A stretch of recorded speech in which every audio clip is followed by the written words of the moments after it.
Good afternoon, everyone. Welcome to another session on how to build canvas. In today's session, we have with us Ansoo Gupta. Before we dive into the session, let me read out her intro for you all. Ansoo Gupta is a media, marketing, and digital brand building veteran. She spent 15 years in a corporate career with companies like Star TV, National Geographic Channel, and the History Channel. She was heading India's largest digital marketing company, Pinstorm, when the social entrepreneurship bug bit her, and she decided to tackle the problems caused by over-tourism by promoting the cause of sustainable tourism development and creating awareness about responsible traveling.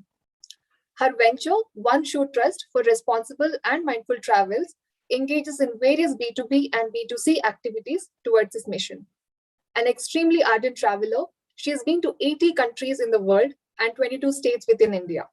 She has won various corporate excellence awards, and now she brings the rigor of a corporate structure to the passion of entrepreneurship to create winning solutions for travel lovers. It's so inspiring to read about you, Ansoo, and nice to have you with us in today's session.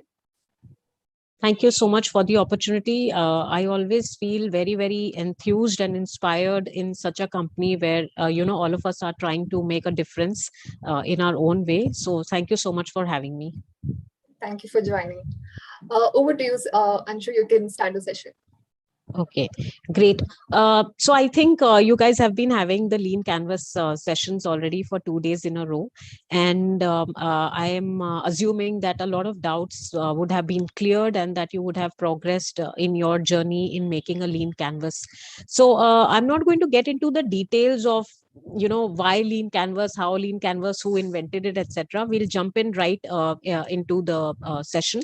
And what I have done is that I'm going to be taking you guys through the iterations that I went through for myself when I started making a Lean Canvas, right? So I'll just start sharing my screen. Now, as far as the questions and answers are concerned, I'm always very happy with interactive sessions. It's just that I have a hard stop today at 4 o'clock. So if you guys can at any point of time, just keep keying in your questions into chat, and I'm sure the moderators and CP here will help us with the questions if we have any time closer to 4 p.m. because at 4 p.m. we'll have to take a hard stop. So let me just start with my screen.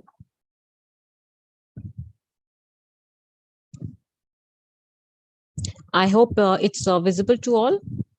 CP, is it visible? Yes, Ansoo, it's visible. Okay, excellent. So again, a warm hello to everyone.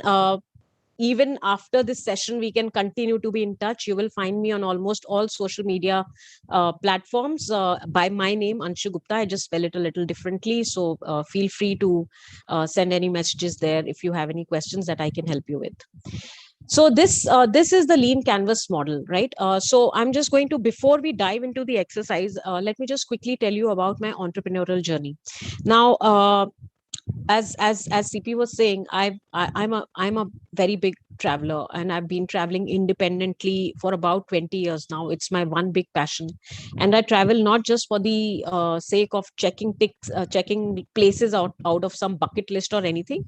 It's my passion to see various cultures, various lifestyles, various parts of this beautiful planet that we have. I'm a very ardent climate activist. I've been doing a lot of online and offline activism to make people aware about the problems that we are causing to the planet and the climate change that is happening. So this is something that I've been doing for last many years, okay, not as an enterprise, just as my personal passion. In 2018 is when I decided to start a venture, and the venture was mainly to continue with my awareness building, but in a more structured manner, in a more under the organization structure that the government recognizes. So I registered my firm, like a lot of you might have registered or a lot of you might be working on, and started doing my events, my workshops, my activities in 2018. In January 2019, I started a rural tourism project near Maharashtra, where we wanted to take a small rural cluster and start rural walks over there. So the people who would come there, we were taking them around, our guides were taking them around to show them not not just a place, but also to tell about its history, its geography, what are the various problems that the tourism is causing over there. And plastic pollution was the biggest thing that we were talking about, because these are small villages. I mean, they never had any plastic pollution earlier before the tourists started coming. So that was my big motivation to promote sustainable tourism in the villages in Maharashtra. So this is a service, this is not a product, this is a service that I was selling in January 2019. Then after that, as you all know, tourism came to a screeching halt because of the pandemic. And while we had already started with paying customers in January 2019, by March, there were no tourists coming. And even till now, there are hardly any tourists who are coming. So there was some changes that I had to bring in last 2 years and so. So a lot of iterations that I went through in my lean canvas, I will take you guys through that. Okay. Now, you are aware of the lean canvas model. There are two distinct sides to it. One side is internal, what we are creating as a product, and the other side is external, which is the market. So what does the consumer have to say about it, or who are the distribution partners that we will be working with, right? So these two broad areas. Why lean canvas works is when we start with an idea, just like I started with an idea. We, as entrepreneurs, and especially as women entrepreneurs, we have many ideas that keep coming, but it is extremely important that we put a structure to it, and that we are able to create one template which captures all our ideas in one place, right? So 100 ideas are not in 100 different places, because see, even now when I keep thinking of my business, various ideas keep coming in my head, right? And sometimes I will note it down in a notebook, and sometimes I will note it down in my phone somewhere. But that's not how you can bring everything in a lean canvas model, right? You can get all the ideas and see where each idea belongs and start putting it. The other thing that I would like to tell you about lean canvas is that it's iterative. There is no final lean canvas. There is nothing called final lean canvas, because it's an organic thing. It grows as your business grows, it changes as your business changes, it can even change as your thought process changes, right? So sometimes you might have a certain idea of a business in the morning, and after doing some discussions with your partners, with your mentors, with your customers, you might change something in the idea that you had. So by evening you might change something in the lean canvas, right? So it's a very, very organic thing. And at any given point of time, you should be prepared to do an iteration to the lean canvas, and keep a record of it, what you changed, why you changed it, and you will see that that's how I did it as well, right? So I'm sure you guys all have this template. It's easily available everywhere on net, and since you guys have already done many sessions, so you will have this template as well. So jumping right in to the first iteration. First iteration is what I did when I had this very idealistic point of view of what I wanted to do. I wanted to reduce plastic pollution from the rural spots where the tourists were coming. I was not very clear, is there a business model there or not? I mean, yes, plastic should be removed, but who's going to pay for it? Or what is the business model here? Is there even a business model here, right? So the first iteration that you will see is from that perspective. And then I will show you the other iterations, and I will go through 4 iterations. I must tell you that I am still, every time we change this, and I have recently done a pivot, so there are more iterations, but I will take you through the first 4. So this is how I started with the blank canvas, and I always keep adding notes. So whenever I do an iteration, I put notes on my slides that, this is the change that I made, and because of this thought process, this is how the lean canvas changed. So like I said, the very first time, this is 2019, for example, while the problem as I defined that I wanted to solve is that most people are not aware of the problem of plastic pollution, and they don't understand why plastic pollution is harmful. So I want them to know that how it harms, and hence maybe if they know that, then they will not be polluting, right? So I said, okay, why don't I create a fun activity, like some sort of activity that they can take up through when they're traveling in these rural places, and then that way they can have a nice time also, and also learn about something important, right? So for example, let's say when they come to this village resort, uh, in an interactive manner can we give them some awareness about plastic pollution, and then when they go back a little more knowledgeable about the problem. So this was my initial problem statement and the solution that I created for it, right? So I said, okay, what are the cost structure? Okay, so the cost structure over here is, of course, sales and marketing costs are always there. So sales and marketing cost, online cost in terms of the advertising and things like that, the guide who is going to do this activity with them, what materials we will need, the administrative cost like phone calls and transportation and things like that, right? So all that goes in the cost structure that I will be bearing when I start creating this solution. Okay, then the other important thing to see is that, okay, who's going to pay for it? Okay, so at this point of time, I thought maybe where I will get the money to fund the operation from is from grants. Like if there is any government scheme which is about plastic pollution or about rural tourism development, maybe I can be a part of those schemes, and that's where I will get a grant from. And in this fun activity that we are doing, maybe we can charge a small fee from the customers who we are acquiring. Okay, so the two revenue streams that I thought of was fee and grants over here.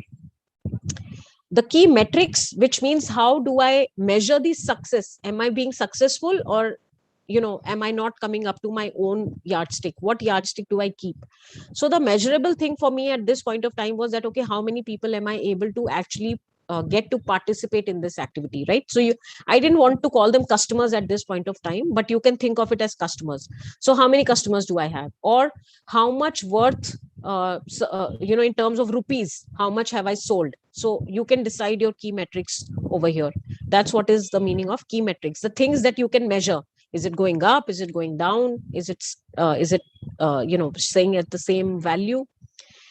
The unique value proposition is that why will people choose my activity, right?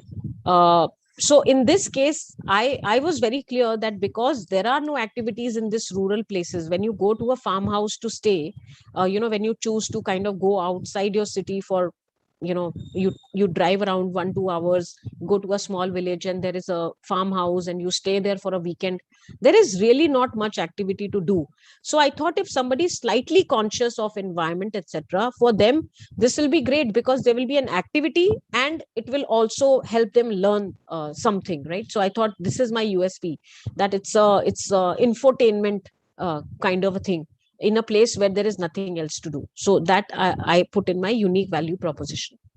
The other thing I want to tell you is that at this stage is that, see, there is nothing right or wrong in this. Okay, of course, now when I went through the iterations, to me it seems that I should have defined it a little more sharper, but at the time when I had this idea, this is what I was thinking, so I put it over there. And there is, like I said, there is nothing right or wrong, but just make sure that you continuously keep thinking about these questions and you continuously keep iterating. The right answers will come to you yourself, because nobody knows your business as well as you do. Okay, channels is very simple. How is it going to be sold? How will people find your service and how will they buy it? So I had two ways. Either you could book our nature walks online on our own website, or we were also selling through the resorts. So in this rural cluster where we operate, there are about 5 to 10 farmhouses in that area, and we had spoken to these farmhouses and given them some pamphlets. So if somebody comes to stay in that farmhouse, they can call us up and book this nature walk that we had created for them. Now, coming to customer segment, what are the kind of people that we are targeting with this? So obviously, people who are coming to spend their weekends, that was one target segment that we chose.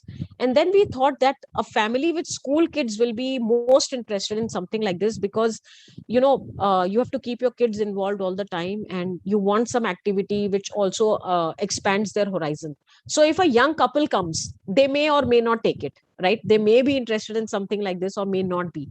But if this is a family or one kid, and the kid is, let's say, 5 years to anything between 13-14 years, then they are definitely interested in finding something that is enjoyable also by the kid and is also infotainment, informational for them. So the second specific customer segment that we charted out for ourselves was the school kids. And of course, when you talk about school kids, then you can already imagine I can talk to schools also. for something like this. So they can send their school kids. They always take them for field trips and things like that. What is the unfair advantage that I had? I mean, why is it that I am more suited to do something like this than somebody else, right? I'm sure there are other people also who think plastic pollution is a problem. But what is my personal advantage that I bring to this business? Is my relationship with travel and tourism industry, because I have been in this field for some time. I have been doing events. I am well entrenched with the travel and tourism companies, travel boards, the Indian tourism department, the Ministry of Tourism with government of India. So this is one of the unfair advantages that some other people might not have. They may have some other unfair advantage, but not this one. This is the unique thing that nobody can replicate, right? Then my passion for environment, which I thought was again the unfair advantage that I have, because every time I will create something, I will create it with the lens of is it good for the environment? Because I'm very, very careful about what we end up doing for the environment, right? So my passion for the environment is my unfair advantage that I bring to the table. The third thing is my communication and marketing expertise, because I've been in the field of marketing for last 15 years with various corporate organizations. So that again is the unique advantage that I bring to the table. So just to differentiate between unique value proposition and unfair advantage, the unique value proposition is the special feature of your business because of which a customer prefers your product or your service over some others, right? And the unfair advantage is what I bring to the table that is very difficult for somebody else to replicate. uh, at a larger level, you can even call it an entry barrier. I mean, entry barriers are for industries, but you can think of it as an entry barrier, right? That doesn't allow somebody else to do this just like that, because a lot of people think, Arey, but this idea can be copied. It's not that easy to copy. Yes, you can have the same thought, but your execution will never be the same, right? So those are your unfair advantages that you can bring to the table. I'm just going to take a small pause here and see if there are any questions that we can address at this time. Maybe one or two questions. CP, can somebody help me with Yes, Ansoo, I'm just looking at the chat. yes, please. I saw a question where somebody wanted to understand what is a high level concept and, who are early adopters. So these are the two areas that they wanted help with.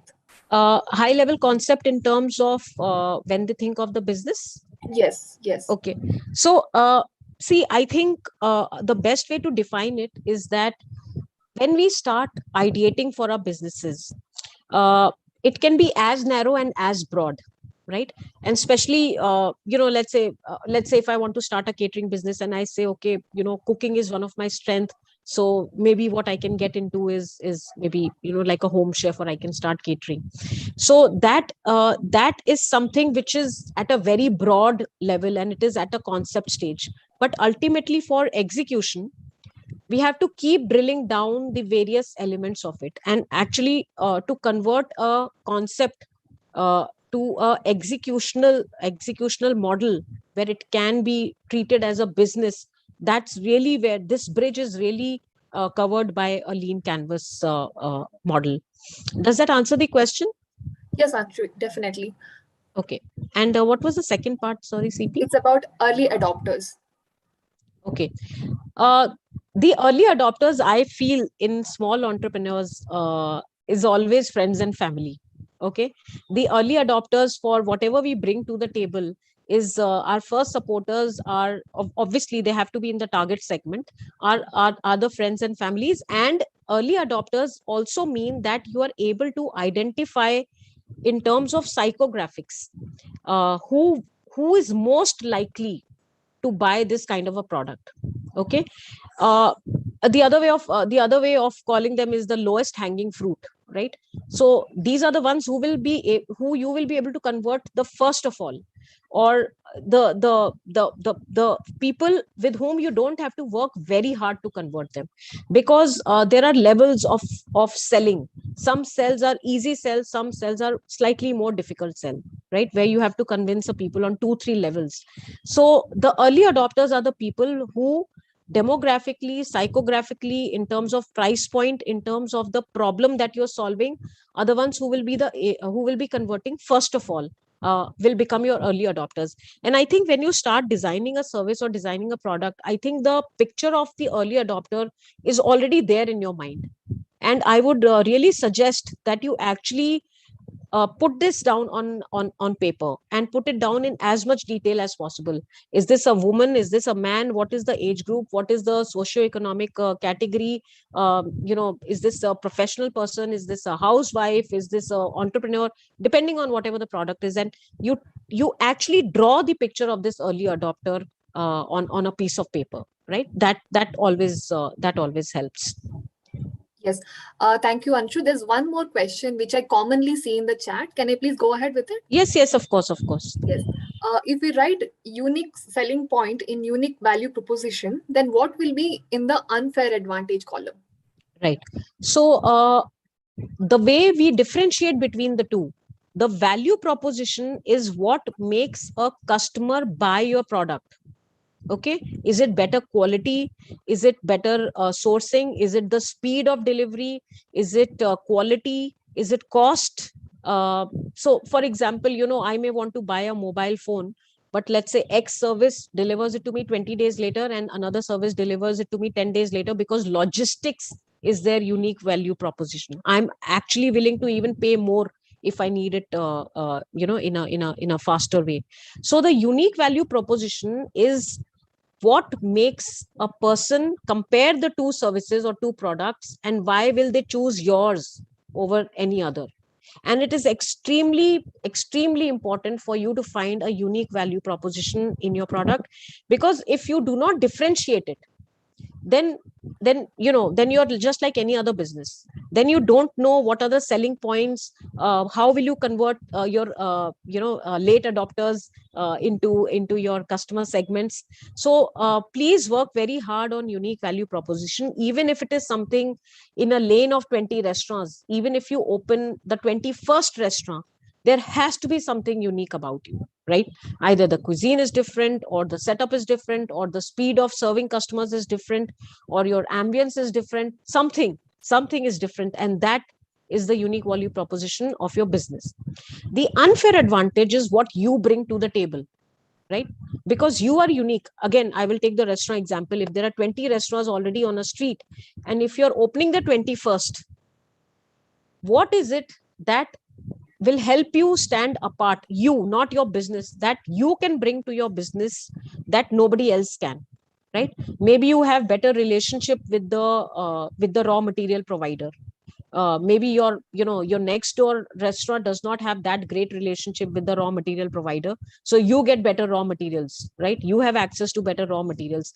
That's the unfair advantage. See, the customer is not going to pay you for raw material. The customer is paying you for whatever thing you're cooking and serving to the customer. But the unfair advantage that you might have is your great rapport with a raw material provider. Of course, this is just an example. For your each individual business, you will have to think what is the unfair advantage that you bring to the table. I'm happy to maybe one or two, if there are any specific examples, Chandraprabha, if you think we can take, I'm happy to look at that as well. We can do that later, Anshu. Okay, probably all you right. can show the various other iterations, and then we Sure. can come back to this. Yes. Sure. All right, excellent. Okay, so we will move ahead now. This is the first iteration of my business that I did when I started. Okay, so as you can see, I'm trying to solve the problem of plastic pollution through some activity which I think people will pay for, and I will be selling it online or through the farmhouses that there are. And the customer segments that I have chosen are, of course, the people who are in the resorts who have come for the weekend, and school kids is specific targeting that I have done, right? Now let's see what I change in my second iteration.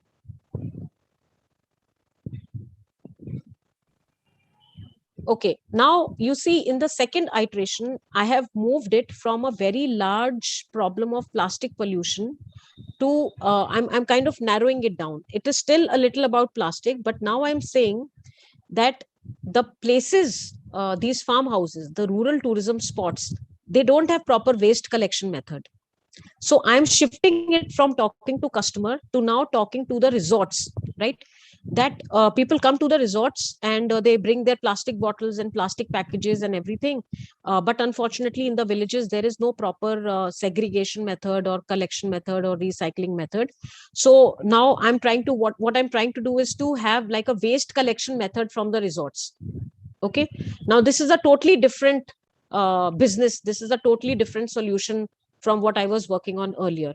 Of course, the larger problem is still the same. I'm still trying to solve the plastic pollution problem. Okay. So now see, what is the solution that I've arrived at? That can I segregate the plastic waste at the resort itself?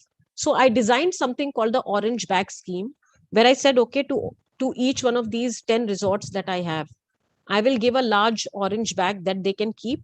And I just want all the plastic that is thrown away by the tourist, the single use plastics and all that, to be put into this orange bag, which I will then collect, and I will do the recycling and all that. Right. So now you see, the problem that I'm trying to solve is the same, but the approach has changed over here. Okay.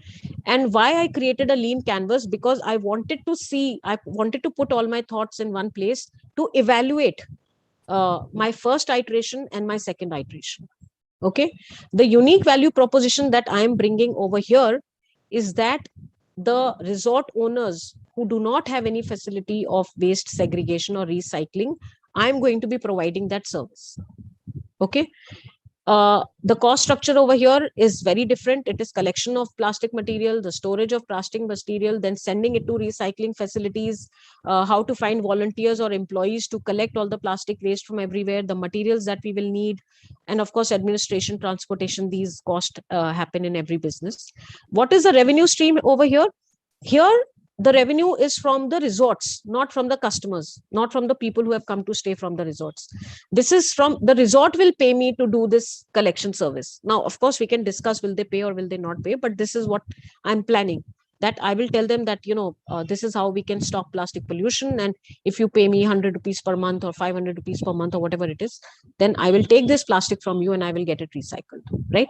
And I also thought that maybe I can pitch in to the CSR schemes of some of these companies who are working against plastic pollution. Maybe I can, maybe they can support me through their CSRs, etc. So those were the revenue streams that I was looking at. Here, in terms of key metrics, it is about how many resorts can I cover. I wanted to do it along with the Gram Panchayats, because otherwise it's very difficult to run a service like this if we don't get the Gram Panchayat involved. So how many Gram Panchayats association can I build? How much plastic garbage do I collect? Do I collect 100 kgs this month, 200 kgs this month? Because that is how I can track my progress. So those were some of the key metrics that I worked out, right? The unfair advantage that I'm bringing over here is similar. See, because unfair advantage does not change so much. My unfair advantage is still my passion for the environment, the fact that I'm a marketing expert, the fact that I have relationship with lots of resorts and travel and tourism industry. And working with Gram Panchayat, actually, I put a question mark over there because I just wanted to see if this advantage is needed or not needed, right? So as a part of my thought process, I put that as question marks.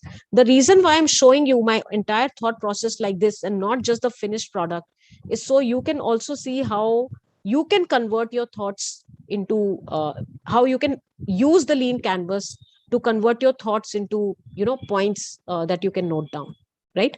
The channels that I want to use over here are panchayats, because a resort might not listen to me, but if the Gram Panchayat passes a resolution saying all the resorts have to be part of this waste collection scheme that Ansoo is running over here, then my job becomes very easy.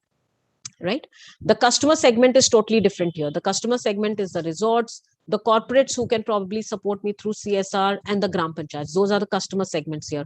Customer means who will pay you or who you need to buy into your ideas and products and service, right? So this is the new lean canvas, which is very different from the first one, but it's an iteration, right? There is still this problem that I'm trying to solve, but taking a different approach. Okay, now let's see what happened at the third iteration. In the third iteration, I went back to talking to customers. Why? Because I realized that recycling and plastic waste collection and all that is not my strong suit. Of course it can be developed. Of course, if I think that it is one of the most important things to do, of course I can develop that competency, but that competency is not ready with me. So I thought of that project and then I shelved it. I said, okay, maybe this is not for me. So that iteration was not taken forward. It was abandoned at that stage. Okay, this is iteration number 3. I'm a travel lover, so I like working with people who come to travel. So I want to solve the plastic pollution problem, but maybe not from the industry, from the plastic recycling industry point of view. Okay, now you see the problem. How I have redefined the problem here. Rural tourism spots are under tourism pressure, and they don't have proper waste collection method. We need to stop this plastic from going into the beach. Now, if you see between second iteration and third iteration, the problem statement has not changed. The problem statement is still the same. The solution has changed. In this solution, what I've done is that I'm going to take the customers for a walk again, but I have added a cleanup into the walk.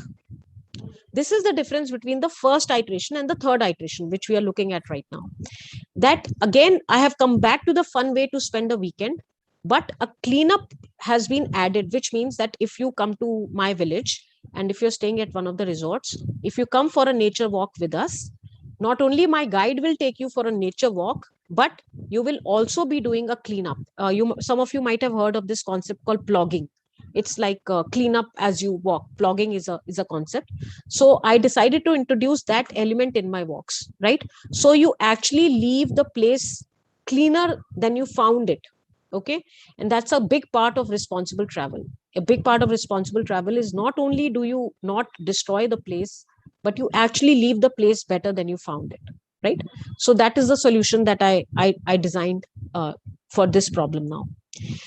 Key metrics again remain a combination of the two. How many people served, for example, how many customers, how many villages are covered, how much garbage is collected, because we are collecting the garbage, but in this case, the tourists who are walking with us, they are the ones who are collecting garbage. So how much garbage collected still stays a part of it, right? Now, the unique value proposition has not changed. It is still for conscious urban weekend travelers, a fulfilling vacation that gives them something to do and something to learn. This is still the unique value proposition that my business is bringing. You see, the business can be done in this same business can be done in different ways, but the unique value proposition is still the same. My unfair advantage remains the same. The channels are somewhat similar to what you saw in iteration 1, which is online and through the farm stays and resorts. The customer segments have expanded a little bit, right? The school going children, the families, woke citizens. Woke citizen mean you might not be traveling with a kid, but you are a young environment conscious person. So you might still like to do an activity like this, right? A lot of people go for beach cleanups. Now, beach cleanups happen on a certain day, and you might not be going on that day. So you need a cleanup activity that you can undertake whenever you are available to do that activity, right? So those kind of people who want to do cleanups, etc. The cost structure, again, customer acquisition, sales and marketing, in my case, is always the biggest cost that I have to incur. The guide cost, the person who will take them around, material cost, admin cost, transportation cost. The revenue stream, I have gone back to the iteration 1, which is fees plus some grants, because for something like this, there are some environment grants which are available to businesses like this. So I put grants over there, right? So this is iteration number 3. Now we move to iteration number 4, where I work on this in a far more focused manner. So I continue with this concept and I fine tune it even more. And then the iteration 4 was the final iteration that we stayed with for a considerable amount of time. So you see, what happens from iteration number 3 to iteration number 4 is that each one of these things is drilled down to more small parts of it, right? So for example, in the cost structure, I have started to now say, okay, customer acquisition cost, which is advertising and marketing, I will have to give a percentage of a fee to the resort. So let's say if I'm staying in a resort and if I buy through that resort, the resort might want something, right? So a percentage of fee that I have to give to them. Then the local guide, I have to pay the fees to the local guide. The materials cost, because if you're doing a cleanup, you will need gloves, You will need some kind of a bag to put your plastics in and things like that, right? The administrative cost, the people cost. So I start drilling down even more in terms of costs.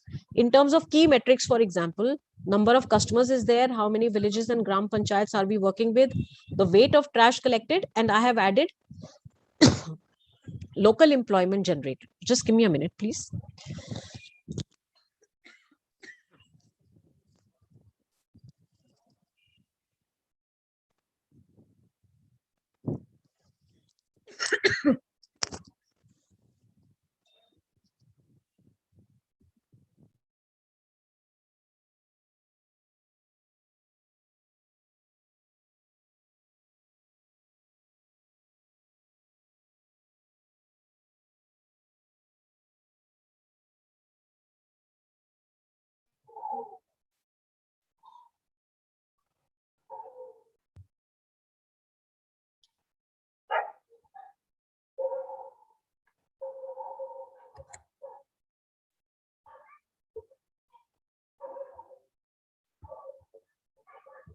While we wait for Anshu, I'll just look at some of the questions that you have asked. I see that we are receiving questions uh, on number of iterations that have to be submitted on the site and things like that. I would say please refer to the email that was sent to you yesterday and today. Also, please go through the final submission section that exists within the course shell, because everything is explained in detail and all the accurate information is provided there.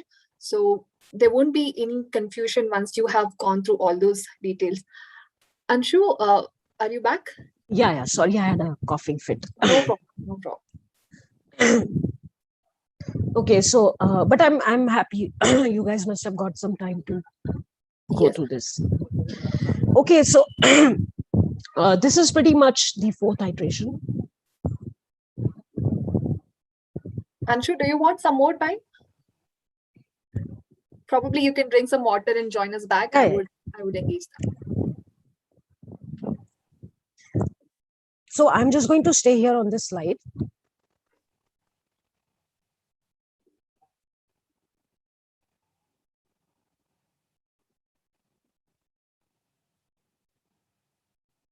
Probably you all can look at the slide that she has shared. This is the fourth iteration to her Lean Canvas presentation. You can see how it has evolved from iteration number 1 to iteration number 4, right?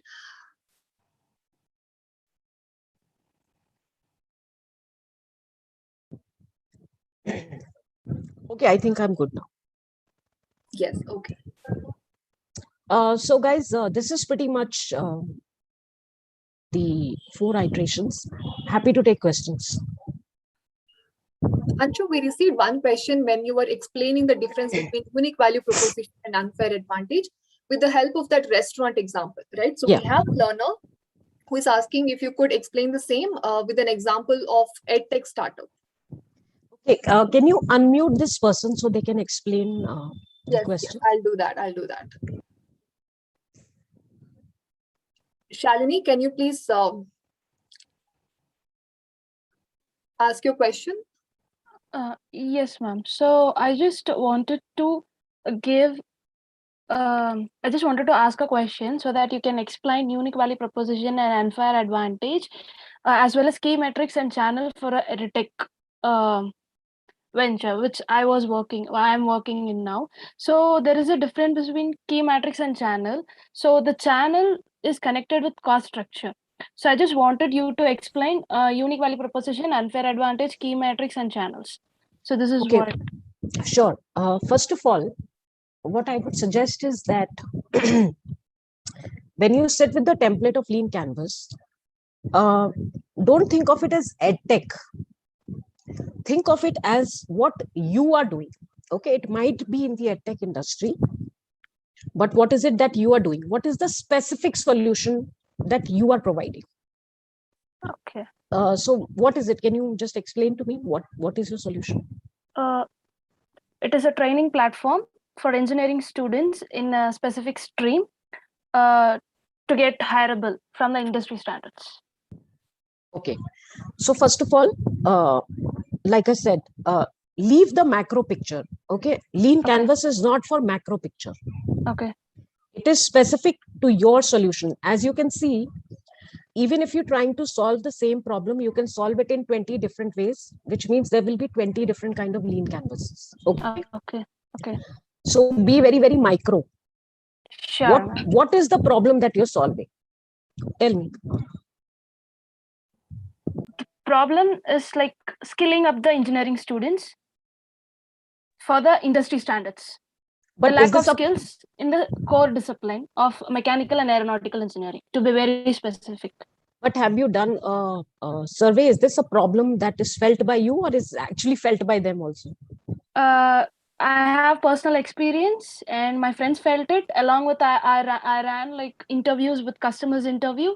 Then I'm just into prototype. Now I've developed a prototype course that I'm going to test in the market by next month. Okay. So be very, very specific in your problem statement. What is the problem faced by the engineering student?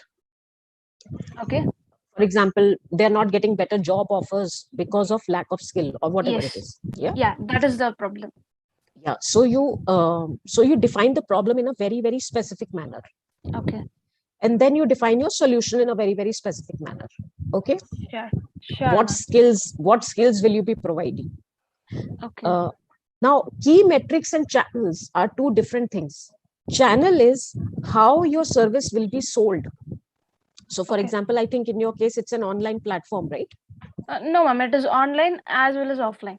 Both. Okay.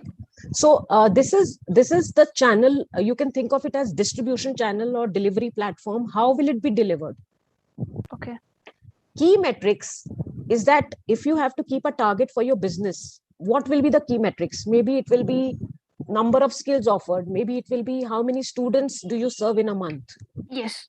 Maybe it will be how many sessions, how many hours. Number of colleges who are accepting this course, and number of companies who are ready to take the students who get off from our everything. Course. When you do the first iteration, put everything that you can think of. It might not all be right. Okay. Then keep refining it. Okay. And one final because initially you had said key metrics and channel is the same. It is not the same. It is very different. The cost structure is what will be the cost that you will incur in delivering this service.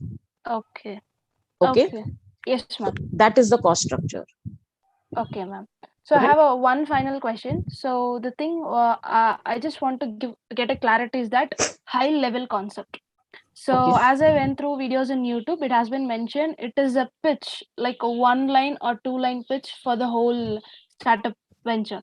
So I thought of saying like Udme in offline for the core engineering students. So I'm just framing like that. Is that good, or what actually is high level concept?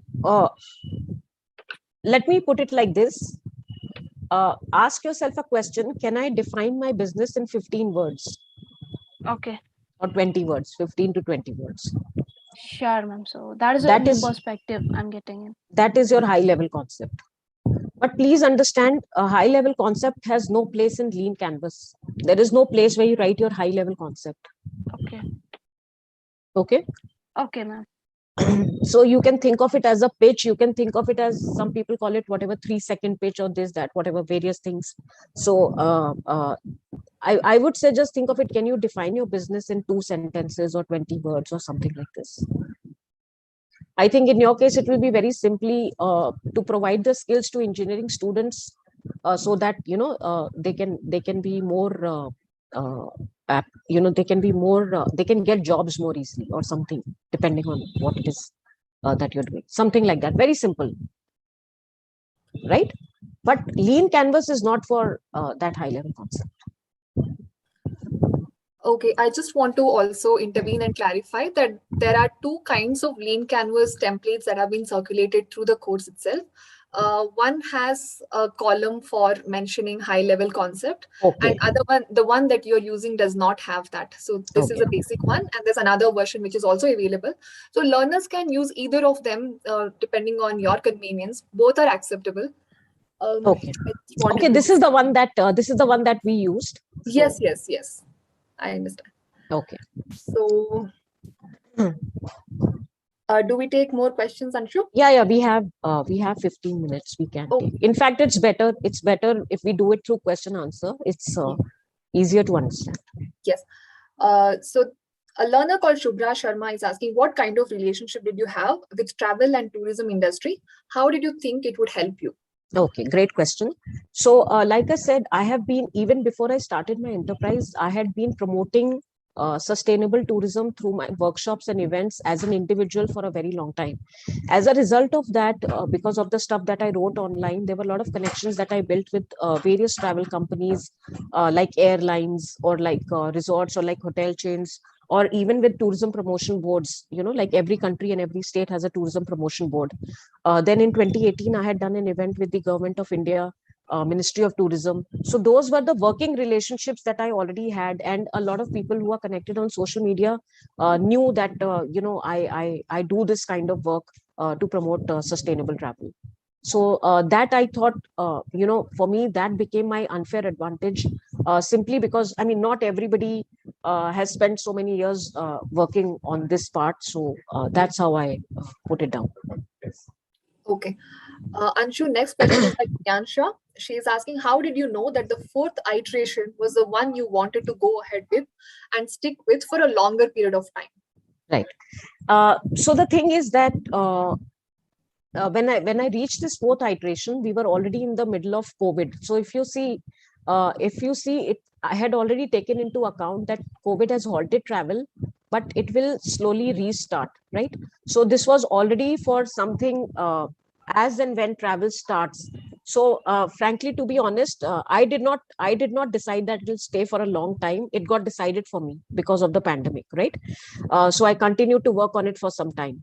But I must tell you that actually I have recently changed it again, because I waited for 6 months, 8 months, 10 months, and there were no tourists coming. So I had to think of doing something else if I wanted to keep the business afloat, right? So, like I said, I am already into iteration 5, 6, 7, and I did a pivot. I'm into a totally different concept right now. As and when the travel starts again, I will use this lean canvas if I want to start the rural walks at this point of time. But frankly, this part of iteration stopped here because of the external environment. Now, as far as the others are concerned, when there is no such situation as an external environment, you decide where you think that this lean canvas works for you. But trust me, as you continue to work on it, you will find more and more details. You will find that customer segment that you imagined will be your early adopter are not the early adopters, is something else altogether, right? So you should take the time out and create a next lean canvas and call it iteration 5, iteration 6. You should keep changing as your business goes. I think it's a great idea, especially for people who have started new businesses, small businesses, that every month or every 2 months they go through their lean canvas model and see if it requires any change. Because what we think and what starts happening when we start executing on ground can be two different things. Okay. Anshu, next question is by Bhaswati Kalita. She says, if I want to ask, she says, what do I write in the problem area if my business idea is not addressing any specific issue? So what do I write in that column? Okay, can you unmute this participant, please? Yes. Bhaswati, can you please raise your hand?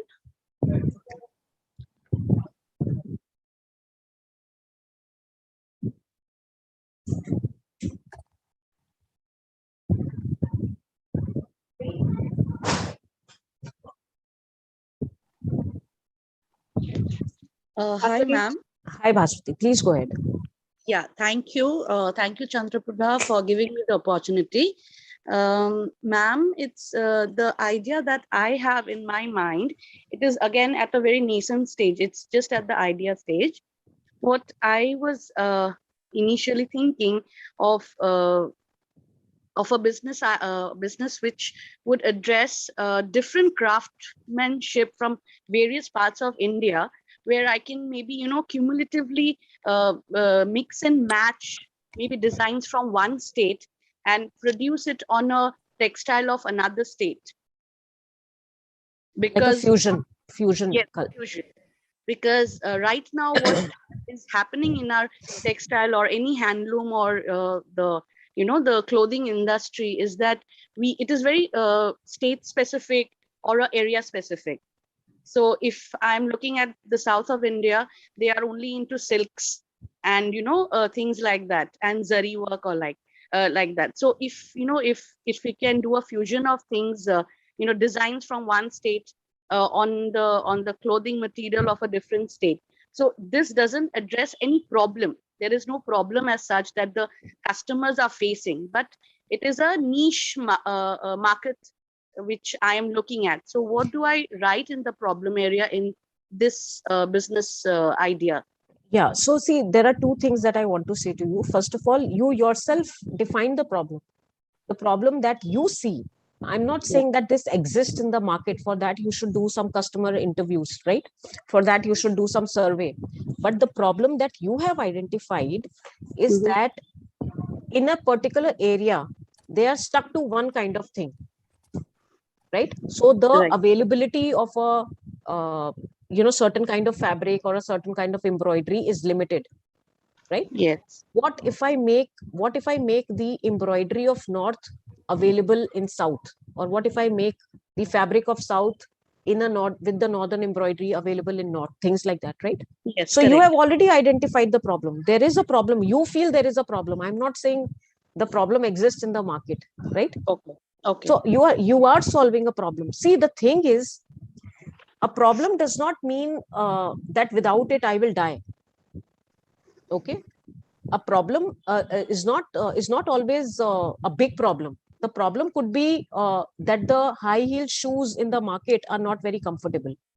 That could be a problem, and people have Right. made big businesses out of it, right? Correct. Or the problem could be that all the handbags that we have, they only have short handles, they don't have long handles. So the problem that I am solving is that all the bags that I sell have long handles, so they can be crossbody or something like that, right? Correct. Whereas Perfect. another problem can be that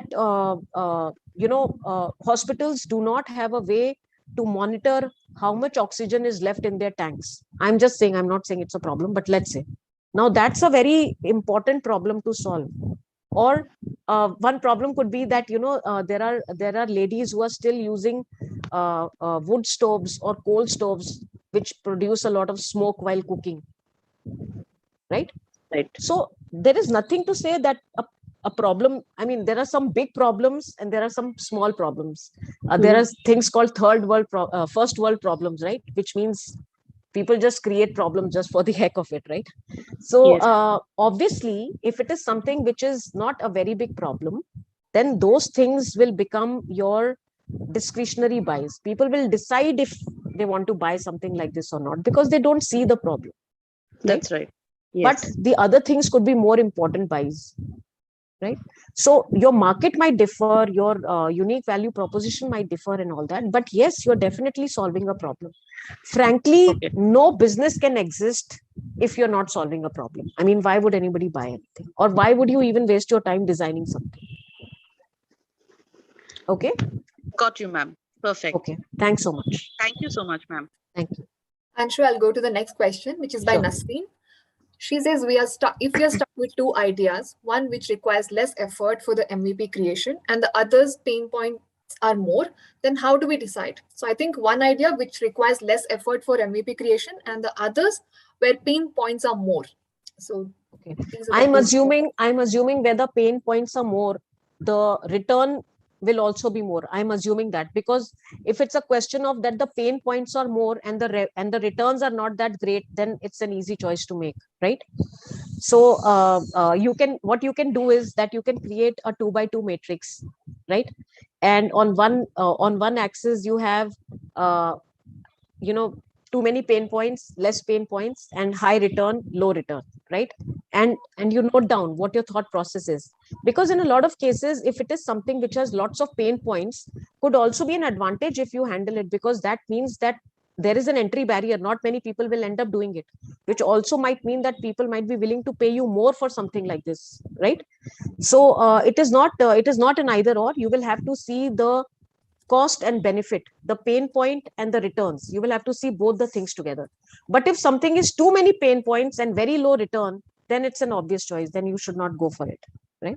So without knowing what specifically you're talking about, this would be my suggestion, that don't just look at pain points. Look at also, is this an unmet need in the market? Are people willing to pay high price for something like this? Because then I know you're taking the pains, but you will also make high margins on it, right? So that's how you can decide. Okay. Next question is by Archana. She's asking, I'm working on a pharma stockist wholesaler business model. The whole concept is traditional. How can I make it unique and differentiated? Can you guide me on how my template of lean canvas will be like, as USP or unfair advantage will be a constraint? Okay. I'm assuming this is like a B2B, because she said wholesale, so I'm assuming it's a B2B model. You can make lean canvases for any kind of business, B2B, B2C, product, service, whatever it is. You can do that. You might not have an unfair advantage, or frankly, maybe there is some unfair advantage that you bring to the table, which means maybe you have a family history of working in pharmaceutical business, or maybe you're trained in pharmaceutical or something like that. So I'm sure you will be able to find some unfair advantage if you think hard enough, right? Then the other thing is that even for traditional businesses, you can create a lean canvas. Maybe your lean canvas is not different from some other traditional business which has been running in the same field, but that does not mean that you can't create a lean canvas. Any business at whatever stage can put all their thoughts together. Like I said, lean canvas is just one template to collect all your thoughts in one place, so that they are not floating around in different places, and it helps you see a comprehensive picture of your business. So you can definitely make a lean canvas. I would say please just sit with pen and paper, or on your system or whatever, and just try to put it down, because frankly, only if you just spend a little time on it. Don't let the mental block affect you, that how do I make a lean canvas of it. Anybody at any stage of business, small, big, old, new, ideation, product validation, wherever you are, you can create a lean canvas. If you don't know the answers to some questions, the lean canvas will force you to ask. Maybe you've not thought about the key metrics, so the lean canvas will force you to ask yourself that question and then answer it. So my suggestion is, please just make an effort to put your thoughts onto this template. You will be able to crack it. Thank you, Anshu. I think that's all the questions that we can take today, since we have a hard stop at 4. That's true. Yes. And thank you so much for joining. I was sitting through this session, and not even for a minute could I just, look at anything else, because that's how insightful it was. All the examples that you were giving, and the way you're explaining individual components of the lean canvas, it was really, really, very insightful. Thank you so much. Thanks so much. I wish everyone all the very best in your journey, and I hope to be in touch, and probably meet some of you all soon somewhere in the world. Definitely. So with that note, we will conclude the session. Thank you, Anshu. Thank you. Thanks so much. Yes. Bye-bye. Bye.